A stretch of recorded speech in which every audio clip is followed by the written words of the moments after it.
Assalamualaikum warahmatullahi wabarakatuh. Perkenalkan, nama saya Marisa Aurelia Prawoto dengan NRP 012049 dari kelas MPIB.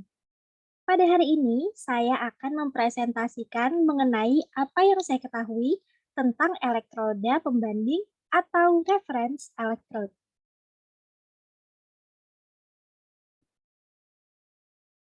Pertama, kita akan membahas mengenai definisi dari reference electrode itu sendiri. Jadi, elektroda pembanding atau reference electrode adalah sekumpulan elektron yang mampu menyediakan potensial yang stabil. Tolong digarisbawahi potensial yang stabil ini karena nanti ke depannya akan sangat berkaitan dengan elektroda pembanding. Kita lanjutkan. Elektroda pembanding mampu menyediakan potensial yang stabil sebagai perbandingan dalam suatu pengukuran. Elektroda pembanding idealnya diharapkan memiliki komposisi yang tetap dan pasti dan dapat memberikan respon yang stabil selama digunakan. Dapat kita perhatikan di sini bahwa stabil menjadi keyword yang sangat penting dalam reference electrode. Dikatakan juga bahwa elektroda pembanding yang baik adalah yang dapat memberikan potensial elektrokimia yang stabil dan nilai impedansi 0. Adapun karakteristik yang diharapkan dimiliki oleh potensial pembanding adalah, maksud saya elektroda pembanding adalah menyediakan potensial yang stabil dan potensialnya dapat menjadi titik perbandingan dalam perhitungan potensial analat yang belum diketahui serta memiliki nilai impedansi 0. Di sini saya mau menyelipkan sedikit mengenai potensial reduksi standar, yaitu potensial reduksi standar atau N0 ini dapat mempermudah prediksi reaksi setengah sel mana yang terjadi. Nilai dari E0 dituliskan sebagai potensial yang terukur dalam sel elektrokimia, di mana elektroda hidrogen standar digunakan sebagai reference atau elektroda pembanding. Nah, namun pada kesempatan kali ini, elektroda pembanding yang akan saya bahas hanya mengenai SCE, Saturated Calomel Electrode, dan juga AgCl Electrode. Kita lanjutkan. Yang pertama kita akan membahas tentang SCE. Oke, membahas tentang SCE, Saturated Calomel Electrode adalah half cell yang terdiri dari merkuri klorida atau Hg2Cl2, di mana dia memiliki nama komersil calomel. Maka dari itu, elektroda ini juga disebut Saturated Calomel Electrode. Lapisan komponen calomel ini terdapat di bawah larutan KCl yang jenuh atau di kompartemen berpori yang mengelilingi larutan KCl jenuh atau bisa disebut juga sebagai susunan double junction. Nah, pada susunan ini kita menggunakan kawat tembaga di dalam platinum atau kawat platinum dalam tube atau tabung kaca yang terhubung dengan sirkuit listrik eksternalnya.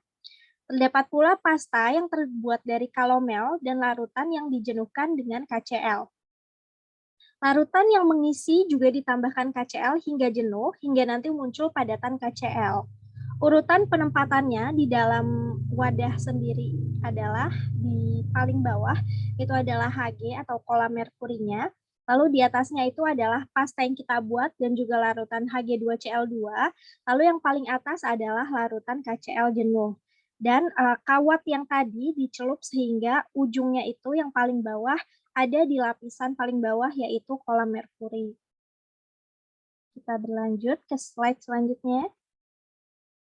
Nah, berikut ini adalah persamaan half reaction yang terjadi. Nah, apabila SCE ini dia sebenarnya bisa menjadi katoda maupun anoda, tergantung dengan larutan mana yang dia menjadi reference. Nah, apabila dia menjadi katoda, maka reaksinya seperti persamaan satu ini dari kanan ke kiri. Ini kan berarti dia mengalami reduksi ya. Sedangkan apabila dia menjadi, ini mohon maaf, maksudnya anoda, maka reaksinya berjalan menjadi seperti persamaan satu ini, namun dari kiri ke kanan.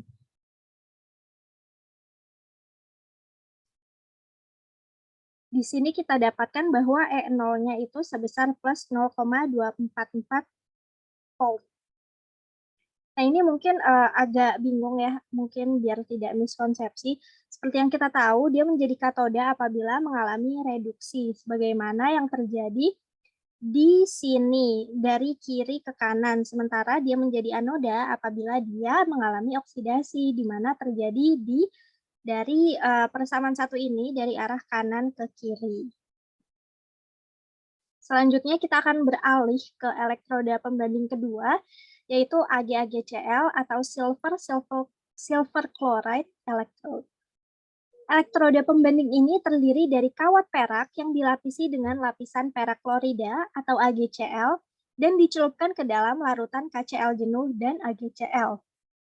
Sebagaimana pada SCE, elektroda ini dapat memberikan potensial half cell yang tetap stabil seiring dengan waktu, bahkan apabila nantinya terdapat perubahan temperatur. Seperti nanti kalau kita lihat di persamaan Nernst-nya bahwa E-nya ini nilainya ini tidak bergantung atau independen dari temperatur. Jadi kalau temperaturnya berubah-ubah itu tidak akan mengubah nilai E-nya. Nah, berkurangnya elektrolit akibat penguapan tidak mengubah kejenuhan larutan dan potensialnya. Nah, kalau tadi kita sudah membahas tentang half reaction-nya dari SCE, sekarang kita bahas mengenai half reaction dari AgAgCl. Nah, di sini bisa kita lihat, sebagaimana tadi SCE, AgAgCl ini dapat menjadi katoda maupun anoda, tergantung dengan analat yang yang dia dibandingkan. Nah, seperti tadi juga, dia bisa menjadi katoda apabila mengalami reduksi, seperti pada persamaan kedua ini dari kiri ke kanan. Ini reduksinya, sementara dia bisa menjadi anoda juga apabila reaksi berjalan dari kanan ke kiri, dia mengalami oksidasi. Elektroda pembanding AgAgCl banyak digunakan sebab dia lebih sederhana, murah, dan sangat stabil. Salah satu kelebihannya atau keunggulannya dibandingkan dengan elektroda pembanding SCE, yaitu adalah dia tidak bersifat toksik. Kenapa? Karena seperti yang kita tahu sesuai dari namanya, elektroda SCE ini kan kalomelnya Hg2Cl2. Berarti dia memiliki kandungan merkuri, di mana merkuri ini memiliki dampak yang bisa menjadi toksik baik terhadap praktikan maupun terhadap lingkungan sekitar. Nah, di sini kita akan membahas mengenai fungsi dari KCl. Jadi, penggunaan KCl jenuh ini tuh sebenarnya untuk apa sih? Karena tadi kita sudah lihat si KCl jenuh ini dia berada di sistem elektroda pembanding baik SCE maupun silver chloride. Nah, penggunaannya ini bertujuan untuk mengontrol dan menghitung potensial sel yang memiliki variasi konsentrasi dengan konsentrasi klorida yang stabil pada larutan KCl jenuh. Kelebihan penggunaan KCl adalah dia relatif murah dan juga mudah bereaksi terhadap analatnya. Selain itu, konsentrasi dari klorida cenderung tetap stabil ketika cairan menguap dari sel. Nah, ada juga beberapa sumber yang mengatakan bahwa KCl jenuh itu lebih baik digunakan di SCE dibanding silver chloride. Ini dikarenakan apabila dia digunakan di dalam elektroda silver chloride, ion Cl berlebih, maksud saya ion Cl minus berlebih, ini nantinya dia akan bisa bereaksi dengan ion dari AgCl, sehingga membentuk senyawa kompleks AgCl2- dan juga AgCl3 2-. Selanjutnya kita masih membahas tentang KCl. Ini kan dia merupakan garam klorida ya. Mungkin ada beberapa orang yang berpikir bahwa kenapa tidak kita memakai garam klorida yang lain yang lebih umum, contohnya seperti NaCl gitu ya. Jadi jawabannya adalah karena ketika larutan KCl terhubung dengan jembatan berpori pada elektroda, akan timbul potensial yang tidak diinginkan. Nah, potensial ini mengakibatkan pergerakan dari ion K+ dan Cl- bergerak berlawanan arah sepanjang jembatan tersebut. Karena pergerakannya yang berlawanan arah, K+ dan Cl- ini dia berarti kan nilainya saling menyeimbangkan satu sama lain ya. Nah, selain itu juga kita perlu mengetahui bahwa potensial tersebut akan semakin besar nilainya bila mobilitas atau pergerakan dari ion-ionnya tuh makin jauh dari satu sama lain. Nah, perbedaan yang terdapat pada ion-ion di KCl ini, yaitu K+ dan Cl- itu yang paling rendah, sehingga potensial pada jembatan cairnya tidak terlalu besar. Larutan KCl jenuh yang biasanya dipakai untuk elektroda pembanding ini adalah sekitar 3,5 molar. Kita lanjut. Nah, sekarang kita sampailah di hitung-hitungannya. Nah, untuk perhitungannya, SCE maupun AgAgCl ini bisa menggunakan persamaan Nernst, di mana rumusnya seperti ini. Dan juga untuk penulisan notasi selnya juga seperti ini, Cl-, Hg2Cl2 solid, Hg liquid, dan juga Pt, platinum ya. Potensial terukur atau E dari elektroda ini sebesar 0,241 volt dalam satuan SHE atau yang hidrogen ya, dalam larutan ion klorida jenuh pada suhu ruang. Nah, selanjutnya ini yang AgAgCl. Kita dapatkan bahwa untuk menghitung E-nya rumusnya seperti ini. Nah, ini kalau tadi kita lihat di SCE itu kan dia pakainya log Cl- ya, konsentrasi si ion Cl-. Nah, di sini kok malah pakai ln ACl- gitu ya.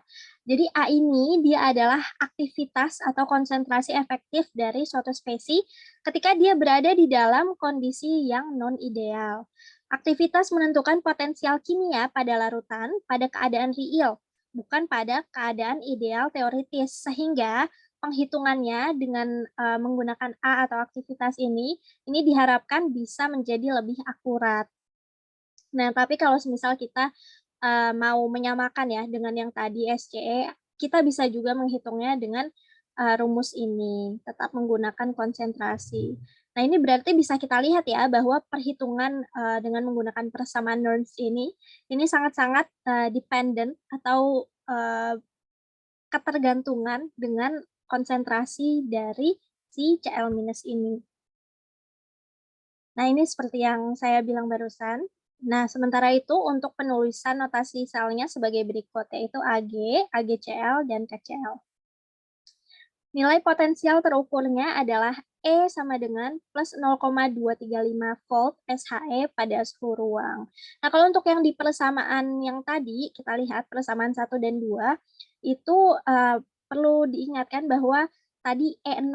Jadi kalau yang sekarang E, kalau yang tadi itu E0. Jadi beda. Nah, sekarang kita beralih ke pembahasan tentang aplikasi SCE. SCE sendiri digunakan dalam perhitungan pH, voltametri siklis, dan elektrokimia larutan secara umum. SCE dan elektroda AgAgCl bekerja dengan cara yang sama. Dalam kedua elektroda tersebut, aktivitas dari logam ion ditentukan dari kelarutan garam logamnya. SCE ini mengandung merkuri yang sifatnya ini toksik dan berbahaya bagi kesehatan. Seperti yang tadi sebelumnya sudah dibahas juga. Maka dari itu banyak orang yang lebih memilih menggunakan AgCl karena selain dia juga alatnya istilahnya lebih ringkas, bahaya toksisitasnya juga sangat lebih rendah dibandingkan dengan SCE.